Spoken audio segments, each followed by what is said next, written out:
Oke, selamat malam. Kami dari kelompok 3 akan mempresentasikan mengenai penggunaan AWS Arsitektur untuk keperluan layanan media streaming. Yang di mana makalah ini disusun oleh saya sendiri, Bernard Hugo, Darren Engelbert, Virus Alfredo, dan Nicholas Javier. Nah, untuk latar belakang kami, itu karena lingkungan media telah berubah signifikan beberapa tahun terakhir karena revolusi digital yang telah mendefinisikan ulang cara pembuatan, konsumsian, dan pendistribusian media sambil mengubah format media tradisional. Dan munculnya media digital seperti medsos, perangkat seluler, dan platform internet yang telah mengubah akses masyarakat terhadap informasi dan konten, serta memunculkan layanan video streaming. Nah, layanan streaming ini menawarkan berbagai konten, termasuk film, acara TV, dan siaran langsung, yang dapat diakses sesuai permintaan dari berbagai perangkat. Nah, metode streaming secara tradisional ini sering sulit dalam memenuhi kebutuhan platform streaming modern, khususnya dalam skalabilitas, efektivitas, biaya, dan jangkauan. Nah, hal tersebut dapat menciptakan permintaan akan arsitektur yang kuat dan terukur yang dapat menyampaikan konten video berkualitas tinggi. Maka, cloud computing menjadi metode populer yang dapat digunakan untuk mendistribusikan konten video dalam skala besar. Nah, layanan media streaming ini dapat dikembangkan dan diimplementasikan menggunakan berbagai layanan yang disediakan oleh penyedia cloud seperti AWS atau Amazon Web Service. Dikarenakan AWS menjadi layanan yang penting untuk dapat menghasilkan solusi untuk keperluan media streaming yang terjangkau dan andal. Nah, pada laporan ini, kita akan membahas penggunaan AWS untuk keperluan layanan media streaming, di mana AWS menyediakan infrastruktur yang kuat dan layanan-layanan yang bisa membantu penyedia media streaming untuk memberikan media streaming dengan performa tinggi, hemat biaya, dan cepat. Nah, sehingga AWS dapat meningkatkan proses distribusi media konten streaming secara signifikan melalui berbagai layanannya yang dirancang untuk menangani alur kerja media streaming.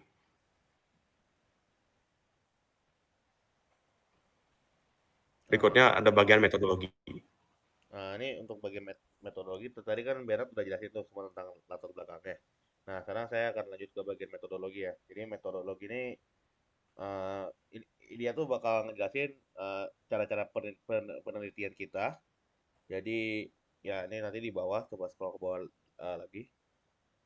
Ya, jadi ini berikutnya semua kan, ini langkah-langkahnya gitu. Nah, sebelumnya ini AWS arsitektur ini yang digunakan untuk keperluan media streaming ini digunakan untuk mengimplementasikan suatu cloud application yang menggunakan AWS service dan resources. Jadi AWS arsitektur yang optimal dapat membantu para usernya itu eh, agar mereka mencapai suatu tujuan yang seperti kayak business goal, terus keamanan, kehandalan, skalabilitas, performa, dan untuk biayanya juga pasti teroptimalisasi.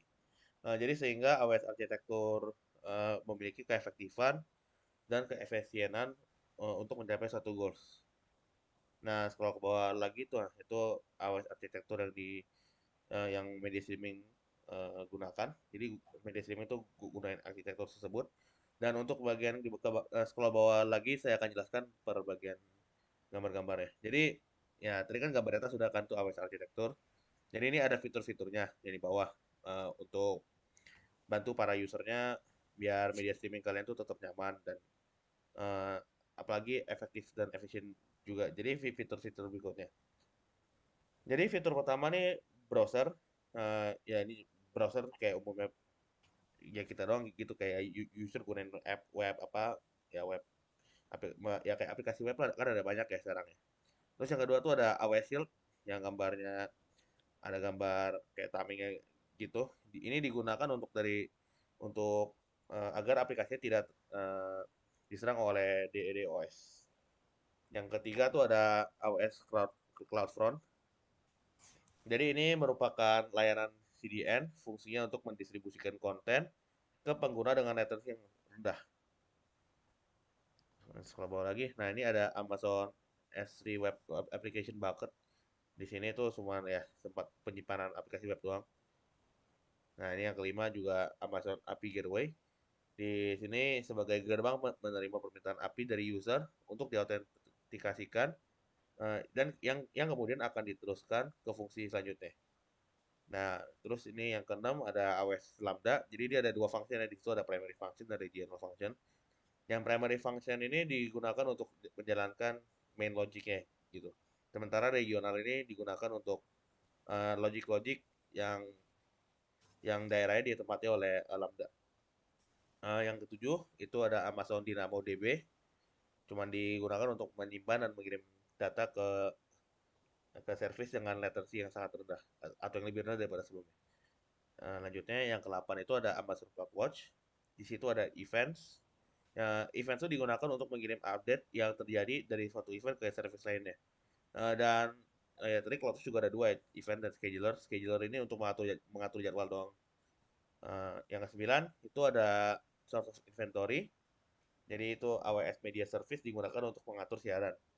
Dan itu yang bawah tuh AWS Elemental Live digunakan untuk mengubah yang formatnya digital yang dapat disiarkan secara terbuka dan secara langsung. Jadi nanti videonya media streaming itu bakal live langsung secara waktu itu. Dan yang ini ada AWS Elemental Link menghubungkan ini yang fungsinya itu cuman dia ngehubungin dari peralatan lokal ke cloud gitu. Dan yang D itu ada AWS System Manager digunakan untuk mengelola infrastruktur aplikasi dengan menyediakan alat untuk konfigurasi, patch, dan instansi. Scroll ke bawah. Nah, ini ada hasil dan analisa akan dilanjutkan oleh teman saya Darren. Jadi selanjutnya hasil dengan adanya services AWS tersebut, tujuan dalam keperluan media streaming dapat tercapai. Jadi berikut berupa kemampuan dari pengguna AWS architecture untuk keperluan media streaming.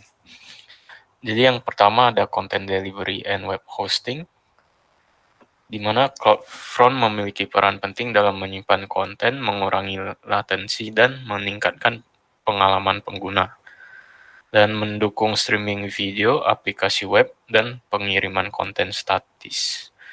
Selanjutnya API management.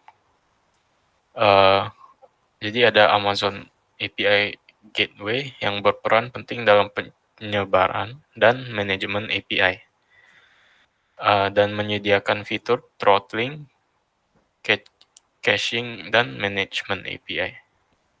Selanjutnya ada monitoring and logging.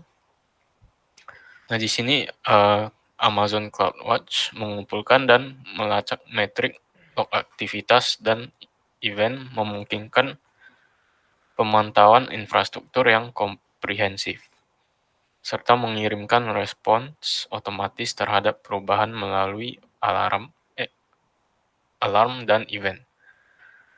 Selanjutnya media processing and delivery, di mana AWS Media Service mengelola proses dan pengiriman video, AWS Elemental Live dan Link melakukan encoding video langsung dan streaming.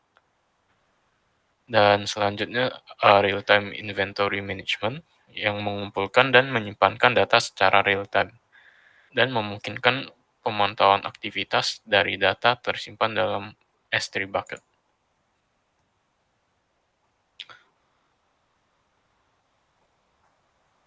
Selanjutnya adalah analisa dari gambar AWS architecture yang digunakan untuk keperluan media streaming tersebut dapat dideskripsikan secara general. Berikut penjelasannya. Dimulai dari pengguna mengakses aplikasi web melalui browser, selanjutnya menuju AWS Shield untuk menjaga keamanan aplikasi dari serangan DDoS, lalu menuju ke Amazon CloudFront, permintaan dari user untuk mendistribusikan konten dan ke pengguna dengan latensi rendah agar efisien dalam mendistribusikan konten menggunakan Content Delivery Network atau CDN. Selanjutnya, konten tersimpan dalam Amazon S3, Simple Storage Service, dan jika user memerlukan konten yang tersimpan, maka CloudFront akan mengirimkan permintaan kepada S3 untuk mengirimkan konten tersebut ke browser melalui CloudFront. Selanjutnya dari user menuju API Gateway bertindak sebagai gerbang dan menerima permintaan API serta melakukan autentikasi terhadap permintaan user sebelum meneruskannya ke service Lambda. Jadi pada AWS Lambda untuk primary functions Lambda, di sini API Gateway mengirimkan permintaan kepada primary Lambda untuk menjalankan permintaan user. Lambda dapat melakukan operasi query atau scan atau pull dari Amazon DynamoDB untuk mengambil atau menyimpan data. Lalu Lambda dapat terhubung dengan layanan seperti CloudWatch Scheduler untuk penjadwalan tugas dan CloudWatch Events untuk menangani update-update atau events baru yang datang. Untuk regional functions Lambda ini dipicu oleh alarm dan update baru CloudWatch Events untuk menangani events yang akan terjadi. Selanjutnya, Amazon DynamoDB yang terhubung dengan Lambda merupakan database NoSQL dengan latensi rendah dan throughput tinggi untuk mendukung skalabilitas aplikasi dan sebagai tempat penyimpanan data dan mengirimkan data ke Lambda. Jadi terdapat dua Amazon CloudWatch, yaitu CloudWatch Scheduler, fungsi utamanya untuk mengatur jadwal dan daftar inventory. CloudWatch Events yang digunakan untuk memantau infrastruktur, mengatur alarm, melacak activity log, dan mengumpulkan metrik dari events tersebut untuk dikirimkan ke Lambda sebagai perubahan atau update baru. Habis itu isi-isi dari inventory yang di mana terdapat AWS Media Service untuk mengelola jalannya media, AWS Elemental Live untuk mengubah media menjadi format digital yang dapat disiarkan secara terbuka atau siaran langsung. AWS Elemental Link untuk menghubungkan peralatan lokal ke cloud, AWS Systems Manager untuk mengelola infrastruktur aplikasi dengan menyediakan alat untuk konfigurasi, patch, dan instansi.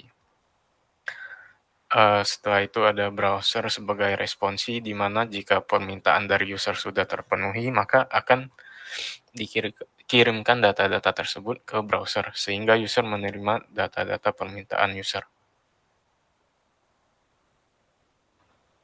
Selanjutnya akan dilanjutkan oleh Filis. Jadi untuk kesimpulannya, jadi dengan kita menggunakan AWS Architecture ini, untuk keperluan media streaming, kita bisa memaksimalkan keefektifan dan keefisienannya. Jadi penggunaan AWS Architecture ini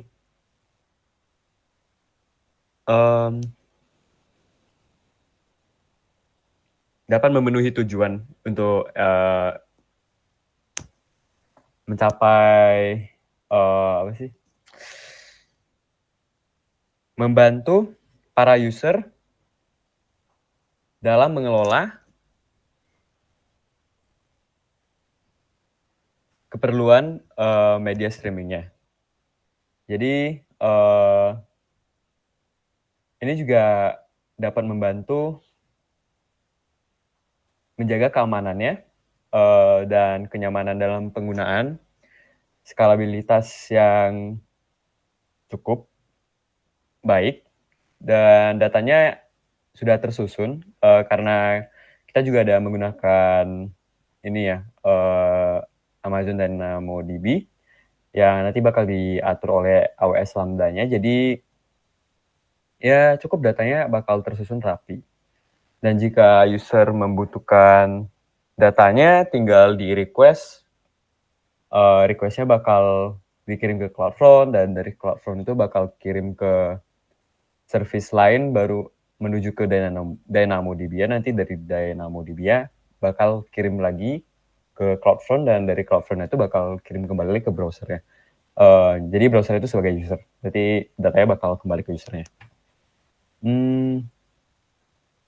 Dan jadinya kalau kita menggunakan AWS Architecture ini membantu sih dalam keperluan media streamingnya, jadi lebih praktis aja gitu. Dan juga kehandalannya itu sangat baik kalau dalam menyimpan data gitu. Dan juga kita udah ada AWS Shield ya. Jadi AWS Shield ini jadinya kalau misalnya menjaga sih sebenarnya, lebih menjaga agar nggak diserang sama diri OS-nya gitu. Jadi itu untuk kesimpulannya sendiri. Selanjutnya untuk referensinya mungkin kurang, akan kami tambahkan lagi. Dan itu saja untuk presentasi dari kami. Mohon maaf jika ada kesalahan dalam berkata. Terima kasih.